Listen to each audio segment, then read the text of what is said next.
Ninakusalimu kwa jina lipitalo majina yote. Hili sio jina la mtu awaye yote, bali ni jina la Bwana wetu Yesu Kristo. Ninakualika katika mfululizo wa masomo ya kesha la asubuhi kwa mwaka wa 2025. Leo ni Februari 13. Tukienda kuiangazia mada nzuri inayosema shukrani na sifa. Mada hii imejengeka katika kitabu cha Zaburi ya 100 aya ya 4. Neno la Mungu likisema, ingieni malangoni mwake kwa kushukuru, nywani mwake kwa kusifu. Mshukuruni, lihimidini jina lake. Tuombe. Mtakatifu, mtakatifu, mtakatifu, Baba yetu na Mungu wetu uliye mbinguni, jina lako litukuzwe. Ninasema asante kwa ajili ya siku hii ya leo. Ninasema asante kwa namna ambavyo umekuwa pamoja nasi kila wakati. Jina lako litukuzwe kwa ajili ya afya njema.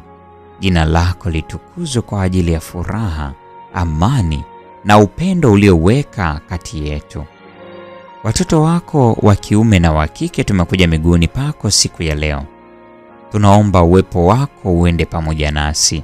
Tusamehe dhambi zetu. Tufundishe kuelewa haya tujifunzayo katika jina la Yesu. Amina. Ikiwa tutaweka wakfu moyo na akili kwa ajili ya huduma ya Mungu, tukifanya kazi aliyotuwekea ili tuifanye, na tukitembea katika nyayo za Yesu, mioyo yetu itakuwa vinubi vitakatifu. Kila noti yake ya msingi itatoa sifa na shukrani kwa mwana kondoo aliyetumwa na Mungu ili kuichukua dhambi ya ulimwengu. Yesu angetaka mawazo yetu yakitwe juu yake. Angalia mbali na nafsi ili umwone Yesu Kristo aliye uzima wa kila baraka, kila neema, uzima na vyote ambavyo ni vya thamani na tunu kubwa kwa wana wa Mungu. Bwana Yesu ni nguvu na furaha yetu, bohari kuu ambayo kwayo watu wanachota nguvu katika kila hatua. Tunapojifunza habari zake, tunapozungumza juu yake, tunakuwa na uwezo zaidi na zaidi wa kumtazama yeye. Tunapojipatia neema yake na kupokea baraka anazotuzawadia, tunakuwa na kitu cha kuwasaidia wengine. Tukiwa tumejawa na shukrani, tunashiriki na wengine baraka ambazo zilitolewa bure kwetu. Hivyo, tukipokea na kuwapa wengine, tunakuwa katika neema, na mkondo mwingi wa sifa na shukrani hutiririka daima kutoka kwenye midomo yetu kila wakati. Roho tamu ya Yesu huamsha shukrani mioyoni mwetu, na nafsi zetu huinuliwa kwa hali ya usalama. Haki ya Kristo isiyoshindwa na isiyo na kikomo inakuwa haki yetu kwa imani.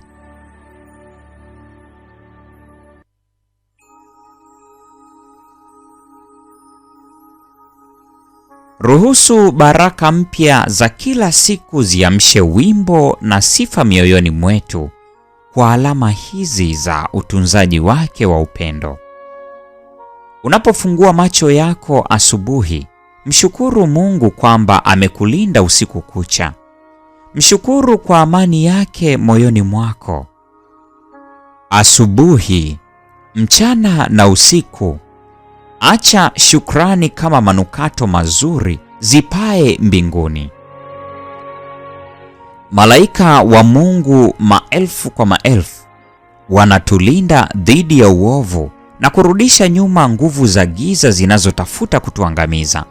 Je, hatuna sababu ya kushukuru kila wakati? Tukishukuru hata wakati yanapoonekana matatizo njiani mwetu? Mpendwa mfuatiliaji wa mfululizo wa masomo haya ya kesha la asubuhi, leo ni Februari 13, mada ikisema shukrani na sifa. Na kwa nukta hiyo ndio tutakuwa tumefikia tamati ya tafakari ya somo hili siku ya leo. Neema ya Bwana wetu Yesu Kristo, pendo la Mungu na ushirika wa Roho Mtakatifu dumu kwa pamoja nasi sasa na hata milele. Amina. Popote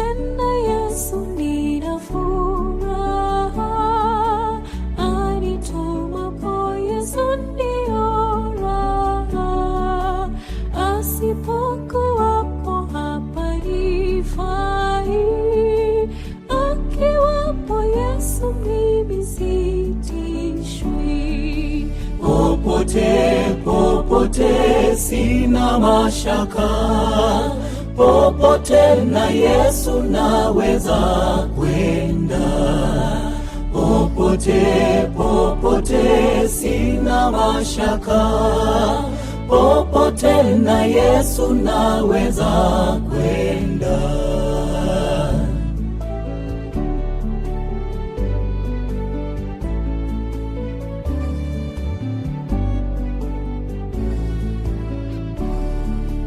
Akiwapo Yesu si peke yangu, na nijapo tupo akali wangu, ajapo niongoza njia mbaya, niwapo na Yesu na shukuria.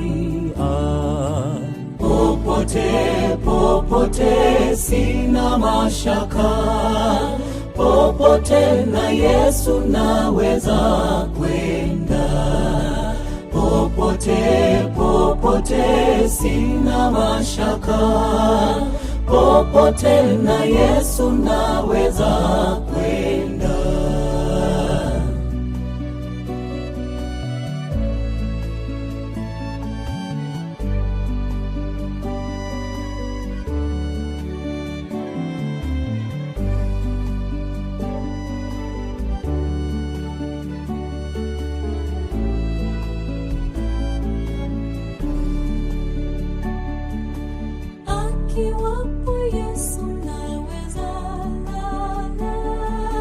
Naweza pumzika hata kiyama, kisha nitakwenda kwake milele.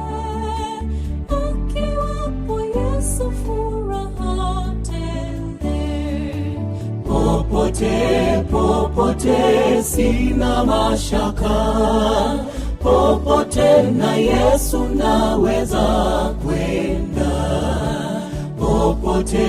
Popote sina mashaka, popote na Yesu naweza kwenda. Popote sina mashaka, popote na Yesu naweza kwenda.